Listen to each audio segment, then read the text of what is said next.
No vídeo de hoje vamos comentar um pouquinho sobre aquela máxima do mercado, onde nós tentamos comprar os ativos na baixa e vender nas regiões de alta para oferir lucros. Então é sobre isso que nós vamos falar no vídeo de hoje.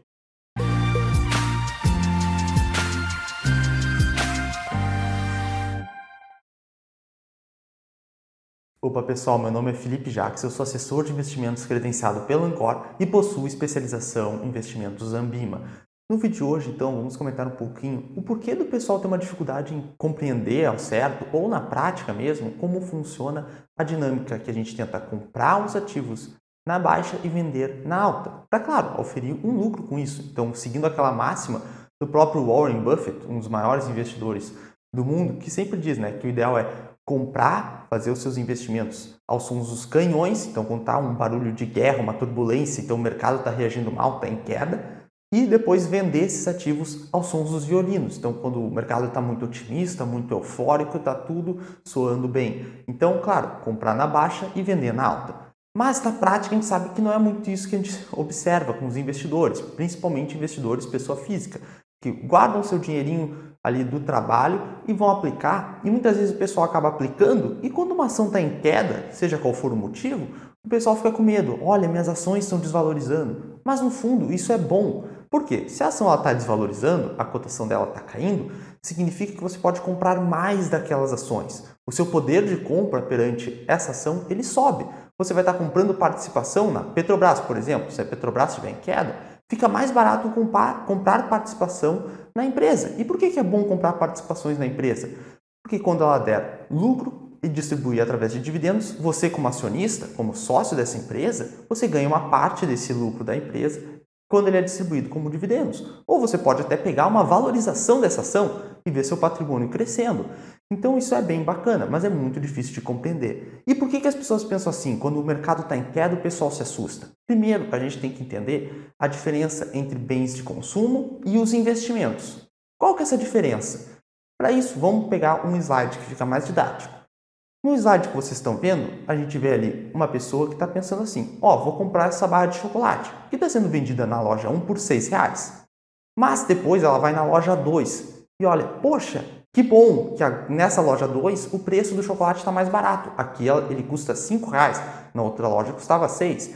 Então isso é natural, as pessoas ficarem felizes porque encontram bens de consumo mais baratos, porque vão conseguir comprar uma maior quantidade daquele produto e por um preço mais barato. Então isso é positivo, porque esse é um bem de consumo. O que são bens de consumo? Como o nome já diz, são bens que você vai comprar para o seu consumo próprio.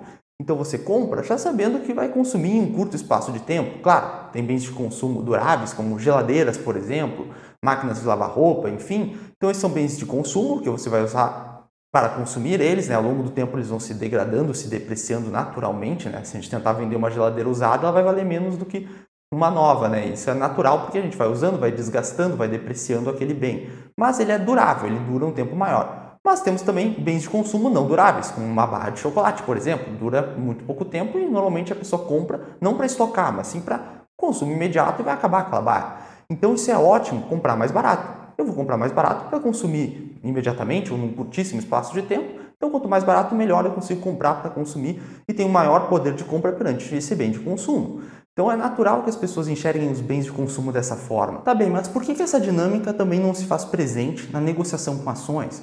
Porque ações, por exemplo, são investimentos. Então, a gente compra tendo uma estimativa de um horizonte de tempo maior, de um lapso temporal superior. Então, a gente pensa em comprar com a expectativa de que no futuro aquele investimento vai se pagar, vai ter uma rentabilidade boa. Então, o investimento é diferente. Eu não compro uma ação para consumir ela. Não, eu compro para me tornar sócio de uma determinada empresa, por exemplo. E sendo sócio dessa empresa, se a empresa se valoriza, a minha ação, que é a menor fração do capital social da empresa, vai se valorizar também. Ou a empresa está tendo bons lucros, está distribuindo dividendos, que são parte do lucro líquido da empresa, distribuído aos acionistas. Se eu tenho uma ação, eu sou um sócio, sou um acionista da empresa e passo a ter direito a receber esses dividendos quando eles forem distribuídos.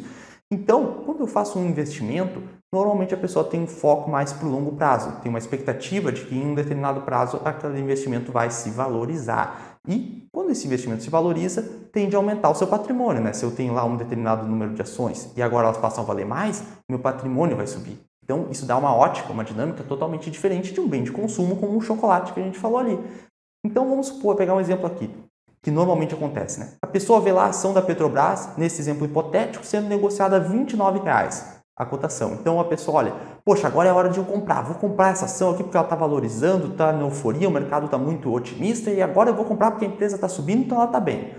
E acaba comprando caro. Então, seria o exemplo naquele de chocolate, comprar por R$ 6,00, comprar mais caro. Aqui ele está comprando por R$ 29,00 uma ação da Petrobras. Mas se a mesma ação, se mantendo os fundamentos, cai a sua cotação para R$ 22,00, por exemplo, aí a pessoa pensa, vou ir com mais calma, não vou comprar essa ação agora, o mercado já precificou uma queda muito forte, a ação está muito desvalorizada, vou esperar. Agora eu estou com medo, temor, as notícias negativas saindo, não vou comprar.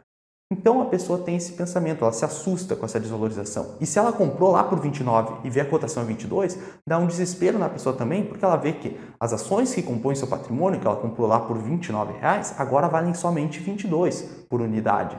Então a pessoa está com uma perda contábil. O que é uma perda contábil?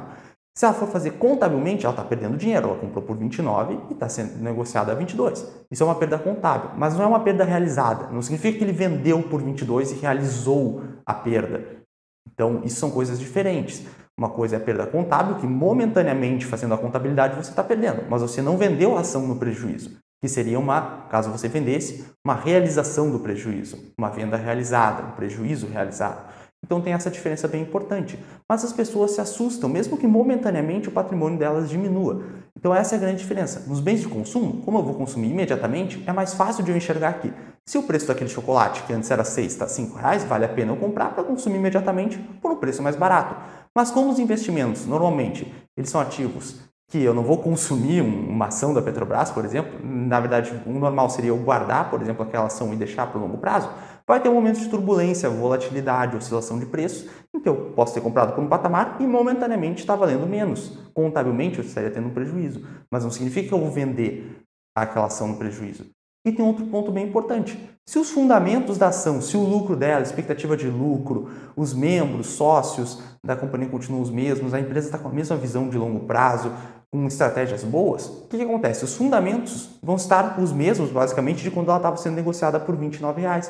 Só que eu vou ter a chance de comprar por 22, que é um preço muito mais barato. Eu vou, nesse exemplo, ter aumentado o meu poder de compra perante as ações da Petrobras e os fundamentos, nesse exemplo, teriam se mantido. Então, só estaria comprando mais barato uma participação naquela empresa. Não tem nada de mais, não tem nada de misterioso nisso. Mas a parte psicológica é muito importante. Então a gente sempre fala, tem que ter perfil para ser investidor de renda variável, saber que vão ter oscilações no curto prazo que vão impactar a valorização ou desvalorização das ações e o seu patrimônio, porque essas empresas vão compor o seu patrimônio, você vai ter determinadas ações dela e momentaneamente pode ser que seu patrimônio se reduza caso essas ações se desvalorizem, mas você tem que entender que você tem que olhar para frente, para daqui 5, 10 anos, como é que essas empresas vão estar. E se elas estão em queda, de repente é uma oportunidade, caso os fundamentos sejam os mesmos, de você estar comprando mais barato a participação naquela empresa que continua basicamente a mesma. Então isso é muito importante da gente passar. Claro, vão ter situações em que a empresa vai estar desvalorizando, mas vai ser uma desvalorização porque os fundamentos da empresa se deterioraram também. Aí já é um caso de repensar sua estratégia, se você quer continuar sendo sócio dessa empresa, mesmo ela não estando em bons momentos, em resultados bons, então isso é uma questão de reavaliar. Mas muitas vezes o mercado ele distorce bastante, então a empresa cai muito mais do que deveria, por exemplo, pela questão dos fundamentos, mas por um temor do mercado. É aí que as oportunidades aparecem para de repente você estar comprando a ação por um preço mais barato. Então isso é bem importante. Bens de consumo a gente consome na hora, então é mais fácil de enxergar que se está mais barato eu posso comprar aquele bem, consumir ele e conseguir comprar por um preço mais barato. Já as ações, por exemplo, são investimentos mais voltados para o longo prazo. Então, se a gente compra e no curto prazo cai, a gente vê nosso patrimônio caindo, a gente vê a ação desvalorizando, a gente acha que o mercado está com um temor, então deve ser verdade, então é melhor a gente se resguardar. Mas, na verdade, muitas vezes não. O fundamento pode ter se mantido e a cotação caído, você vai estar comprando mais barato aquele investimento com os mesmos fundamentos, basicamente. Mas pelo vídeo de hoje é isso, agradeço a atenção de vocês. Se vocês gostaram, deixem um like, se inscrevam no canal, ativem o sininho de notificações para receberem os próximos vídeos e comentem se vocês já tinham pensado por essa ótica. Poxa, por que será que as pessoas têm muito medo quando está em queda e estão muito eufóricas e compram na alta, né? Que é o contrário do ideal. Então comentem se vocês tiverem alguma observação a fazer e eu convido vocês a conhecerem nossos cursos. Nós temos o curso Start, que é mais voltado para quem está começando nesse mundo dos investimentos.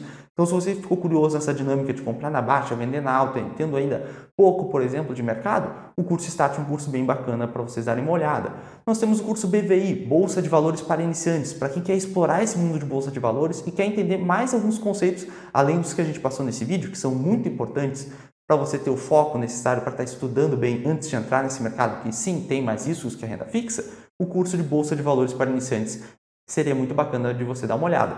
E nós temos o curso de FIIs, Fundos de Investimento Imobiliário, que são alternativas de proteção contra a inflação no longo prazo, tanto pela valorização dos imóveis da carteira do FII, tanto pela distribuição de aluguéis que os FIIs fazem normalmente mensalmente. Então, curso de fundos de investimento imobiliário são uma ótima alternativa também. Os links para esses cursos estarão na descrição. Eu agradeço a atenção de todos.